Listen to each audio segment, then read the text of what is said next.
1.5 करोड़ फिरौती की बात की, क्या ये राजनीतिक है या सही बात है? ये सच्चाई है। इस बात का मैं खुलासा तभी करूंगा जब वो व्यक्ति सामने से आकर मुझे कहे, तभी। नहीं तो कुछ चीजें गोपनीय है। उसने संदेश मुझ तक भिजवाया था तो मैंने आपको कुछ बातें बताई है। कौन हो सकता है इसके पीछे? कौन हो सकते हैं? उसको क्या चेतावनी देना चाहेंगे? देखिए, चेतावनी यही है कि हमें कुछ हुआ तो हमें लगता है इस बार कोयलांचल में वो होगा जो इससे पहले न होगा। झारखंड एकमात्र राज्य है जहाँ के लोगों को आज भी छला जा रहा है, जो खनिज संपदा में अव्वल है, जो साधन संसाधन में अव्वल है, जो इस देश को उन्नति का रास्ता देता है। आज वो राज्य नीतियों के कारण, प्रबंधन की दुर्व्यवहार के कारण लगातार छला जाता है। और उसी के क्रम में आज ये जन आक्रोश जनसभा का आयोजन किया गया था। और हमने स्पष्ट कहा है कि आप आज की बात ना सुने। 1990-91 में विनोद बिहारी महतो के नेतृत्व में तमाम उस समय जो विस्थापित नेता हुआ करते थे इस क्षेत्र के, जब उनसे बातचीत हुई है तो आपने क्या स्वीकारा है?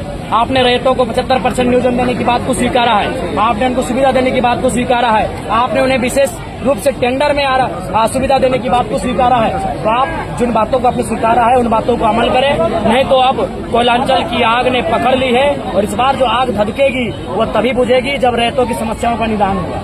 आपको भरोसा नहीं क्या मारकाट की बात कर? देखिए, मैं फिर पुनः कहता हूँ कि मैं खेद प्रकट करता हूँ कि मैं एक विधायक हो कि इस प्रकार की बातों को कभी कभी मैं कह जाता हूँ। इसके लिए मैं दुख और खेद प्रकट करता हूँ। लेकिन पत्रकार बंधु, आखिर लोकतंत्र की व्यवस्था पर हमें विश्वास तो है, लेकिन जो लोग लोकतंत्र की व्यवस्था में आज चला रहे हैं, जो पूंजीपति लोग, आखिर कब तक और कितने दिनों तक हम इंतजार करेंगे? यही बेरमो में आज 3 पीढ़ियां कोर्ट के चक्कर काट के मर गई, लेकिन आज भी न्याय नहीं मिल पाया है। तो सवाल ये है कि जिनका कुछ नहीं है, जिनका इस राज्य से सरोकार नहीं है, वो फल रहे हैं, फूल रहे हैं, वो लाखों करोड़ों का मुनाफा कमा रहे हैं। और हम केवल लोकतंत्र की दुहाई देकर, संविधान की दुहाई देकर कब तक अपना नतमस्तक स्वीकार कर लें? इसलिए बांग्लादेश और नेपाल बनाना चाहते हैं भारत की क्या? नहीं, मैं वहाँ ये उदाहरण दे रहा हूँ जहाँ मनमानी हो रही, जहाँ करप्शन है।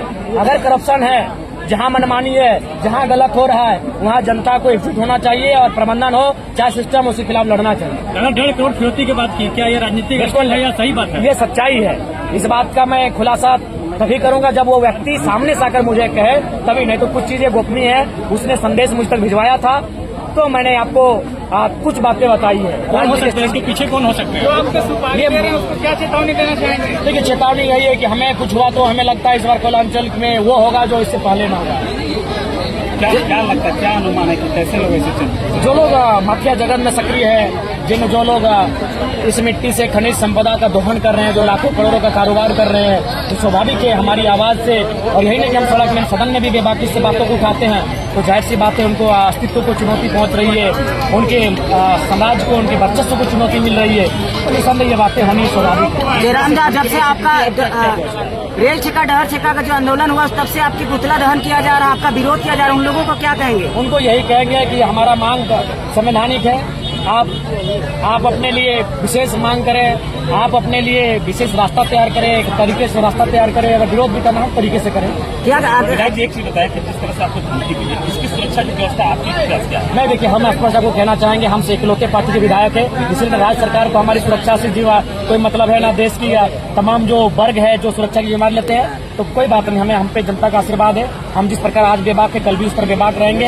हम अपने आवाज से लोगों की, जनता के हित में जो आवाज उठाते हैं उससे कोई समझौता नहीं। पहले पढ़ना जरूरी है कि लड़ाई करना जरूरी है? देखिए, लड़ना भी आवश्यक है, क्योंकि समय समय पर आपको इस अग्निकुंड में, आंदोलन की अग्निकुंड में अपनी आहुति देनी पड़ती है, चाहे वो आंदोलन के रूप में या बलिदान के रूप में, वो सतत चलता रहेगा। लेकिन आंदोलन को जिंदा रखने के लिए, हक अधिकारों को जिंदा रखने के लिए समय समय पर ऐसी स्थिति सामने आती है जिनसे हम लोग कोई पीछे नहीं हटेंगे। डीबीसी प्रबंधन नहीं चाहती तो क्या करेंगे? आगे हम लोग अगला कड़ा रूप अख्तियार करेंगे। अब हम लोग बंदी की ओर बढ़ेंगे और बिल्कुल उससे पहले हम लोग प्रयास करेंगे कि समन्वय बनाएंगे, जितने भी विस्थापित समितियां हैं उनको गोलबंद करेंगे, उनको एकजुट करेंगे और उसके बाद हम लोग एक नया कार्यक्रम प्रस्तुत करेंगे। आज आपके विरोध में आदिवासी समाज आ गया है, कि इस आंदोलन में क्या आपका साथ देंगे लगता है? देखिए, आदिवासी समाज, मैं जिस क्षेत्र में हूँ, निसंदेह उनकी भी तनिक मनिक विस्थापन हुआ है और उन्हें भी कम से कम इस विस्थापन की लड़ाई में सहयोग करना चाहिए। उसके बाद उनकी मंशा जैसी भी है, उन्हें अगर लड़ना है तो विस्थापन के खिलाफ आके लड़े। जिस प्रकार वो गोलबंद हो रहे हैं, झारखंड की अस्मिता सुरक्षा को लेकर गोलबंद हो। आज जब झारखंड आज बनना था तो उस समय सभी कुर्मी आदिवासी बिल्कुल भाई भाई का नारा था, महात्मा गांधी भाई भाई का नारा था। आदिवासियों के सवाल पर बोले तो आपको और सीपी चौधरी को इस्तीफा मांगे, क्या इस्तीफा देंगे, क्यों देंगे? वो आप विधायक पद में रखे किसी एक जाति के प्रति लाभ पहुंचाने की बातें करें। जी नहीं, जब हमने ये कहा था कि बुल्लू बाबा का पहाड़ आदिवासियों का, मरमल का पहाड़ आदिवासियों का, तब तो आप खुश थे। जब हमने जादूगोड़ा का मामला को उठाया था तब तो आप खुश थे। तो जब मैंने आदिवासियों के हित की बात कही तब तो आप ताली बजा रहे थे। तब आपने नहीं कहा कि आप सिर्फ आदिवासी की बात कर रहे हैं, आप मुसलमानों की बात करें, आप पिछड़ों की बात करें, बागड़ों की बात करें, आप दलितों की बात करें। तो मैंने तो प्रमुख रूप से आदिवासियों की बात की, तब तो आपने नहीं कहा कि आप सिर्फ आदिवासियों की बात कर रहे हैं, हर समाज की बात है।